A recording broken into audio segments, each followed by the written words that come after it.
Menikah lagi. Karya ini ditulis oleh autor Nice Girl. Pengisi suara Idaca. Episode 4. Ternyata dia seorang pressgear. Klub The One adalah klub yang beranggotakan orang-orang hebat, pendiri perusahaan-perusahaan besar. Dan tidak sembarangan orang bisa masuk dan menjadi anggota klub ini. Tidak ada satupun anggota yang tahu siapa pemilik klub eksklusif ini.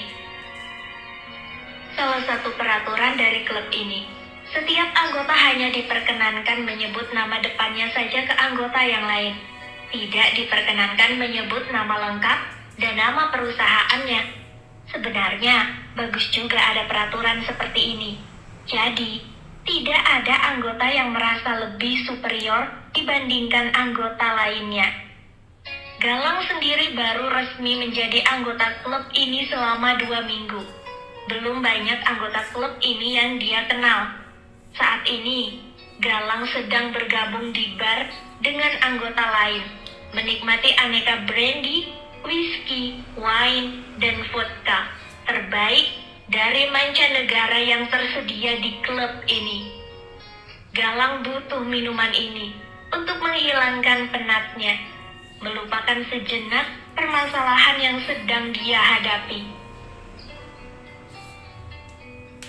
Demi Tuhan, tidak sekalipun dia berniat menceraikan istrinya secara permanen. Galang masih sangat mencintai Kay.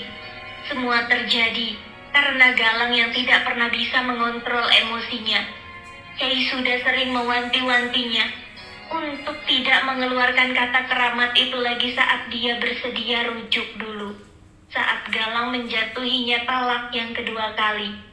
Tapi kata keramat itu sekali lagi keluar dari mulutnya, dan jatuhlah talak ketiga untuk Kay.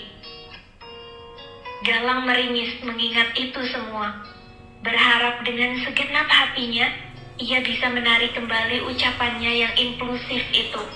Dan sekarang dia harus memilih siapa yang akan dinikahkan dengan Kay.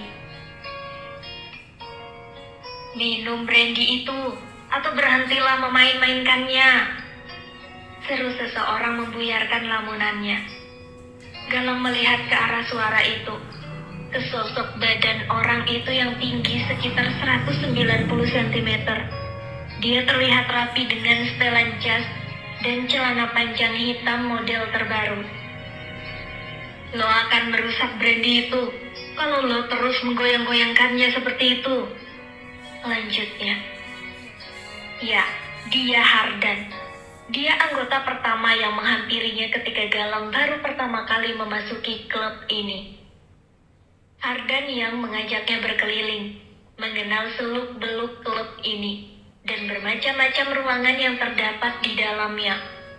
Dan menurut gosip yang beredar di sini, Hardan adalah playboy kelas atas. Tidak ada satupun wanitanya yang mampu bertahan lebih dari 2 minggu. Galang mengangkat gelas brandy-nya ke arah Hardan dan langsung meneguk habis cairan itu. Hardan menghampirinya dan duduk di sampingnya. Koknek, intanya ke bartender. Tumben bro, siang-siang kesini, tanya Galang. Biasanya Hardan bisa datang ke klub di atas jam 7 malam. Lagi punya banyak waktu luang aja, jawabnya sekenanya. Galang mengatur kursi bar ke arah Hardan, berhasil menarik perhatian Hardan. Bro, lo kenal anggota klub yang sedang cari calon istri nggak? Hardan menaikkan sebelah alisnya, menatap Galang heran dengan pertanyaan anehnya. Lupakan saja, seru Galang sambil mengibas tangan kanannya. Galang mengalihkan perhatiannya ke bartender, meminta segelas brandy lagi. Hardan menatap tajam bartendernya sambil menggelengkan kepalanya. Cukup bro, lo lupa peraturan di sini. Tidak boleh minum sampai mabuk. Galang langsung menjedot-jedotkan kepalanya ke meja bar. Terlihat seberapa frustasinya ia sekarang. Ada yang bisa gue bantu? Tanya Hardan sambil menepuk punggung Galang. Galang mengangkat kepalanya. Kedua tangannya disatukan di atas kepalanya. Berkali-kali menghela nafas panjang. Memaki-maki dirinya sendiri sambil mengacak-ngacak rambutnya. Hardan melihatnya dalam diam. Memberikan Galang waktu untuk menceritakan masalah yang sedang dihadapinya. Itu pun kalau Galang bersedia cerita. Gue lagi cari calon suami buat istri gue Dan. Katanya mulai tenang. Lo biarin istri lo poliandri? Tanya Hardan tak percaya. Dia bukan istri gue lagi sekarang. Gue udah jatuhin talak ketiga ke dia.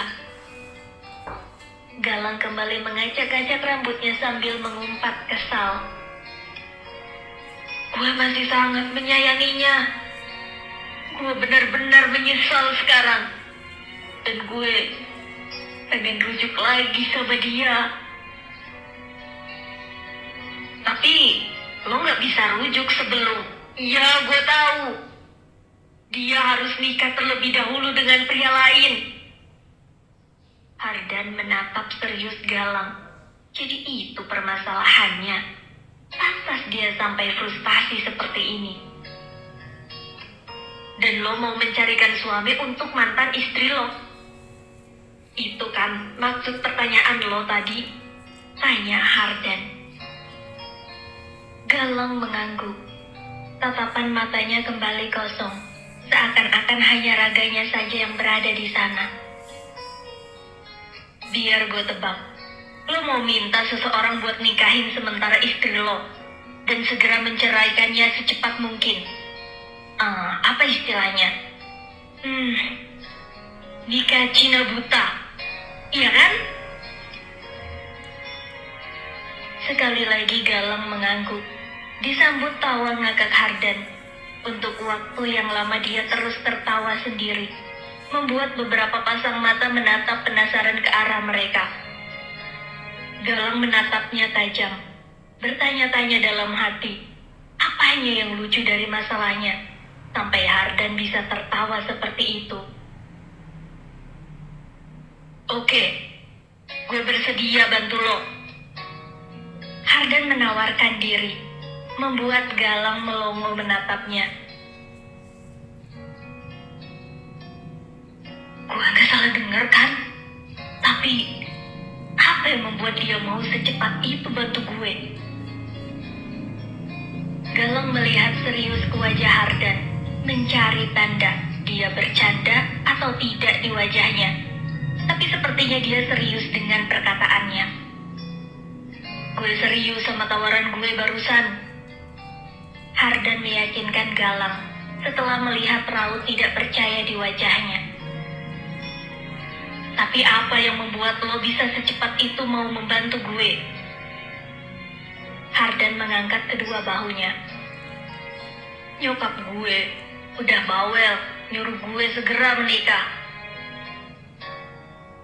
Dengan wajah ganteng dan badan yang seatletis itu, gue malah takut jadi suka sama dia. Lo bahkan belum pernah melihat istri gue. Apa lo gak takut kalau istri gue buruk rupa? Tawa Hardan kembali pecah. Gue percaya sama penilaian lo dalam memilih istri. Kalau memang istri lo buruk rupa, gak mungkin lo sekarang ada di sini mengasihani diri lo sendiri. Baiklah kalau begitu, lusa kita ketemuan di Cafe N. Saat itu gue bawa serta mantan istri gue. Kita bahas kelanjutannya di sana. Jam berapa? Jam 7 malam. Oke, sekalian gue bawa surat perjanjian dari gue yang harus kalian tanda tangani nanti. Dan inilah hasilnya. Galang dan Kay sudah terlanjur menandatangani surat perjanjian itu. Ternyata Hardan Presdir dari 5 perusahaan terbesar abad ini dan perusahaan Galang yang sekarang sedang berada di ujung tanduk sangat bergantung kepada perusahaannya. Pantas saja, terasa ada aura yang kuat dalam diri Hardan, bahkan saat ia pertama kali menyebutkan namanya. Dan gue udah bersikap tidak sopan ke dia tadi. Suntuk Gilang dalam hati untuk kesekian kalinya. Bisakah kita batalkan rencana ini? Tanya Kay, memecah kesunyian di antara mereka. Hardan mengalihkan perhatiannya dari Galang ke Kay. Tidak bisa, jawab Hardan tegas. Kay meringis. Tidak bisa membayangkan 6 bulan hidupnya yang akan dihabiskan dengan pria otoriter ini. Ada yang ingin kalian bicarakan lagi? Kalau enggak, gue ada urusan lain. Galang menggeleng. Kay menatapnya tajam. Kenapa Galang jadi jinak seperti ini sih? Memangnya apa bedanya? Hardan Presdir atau bukan? Toh dia juga hanya manusia biasa.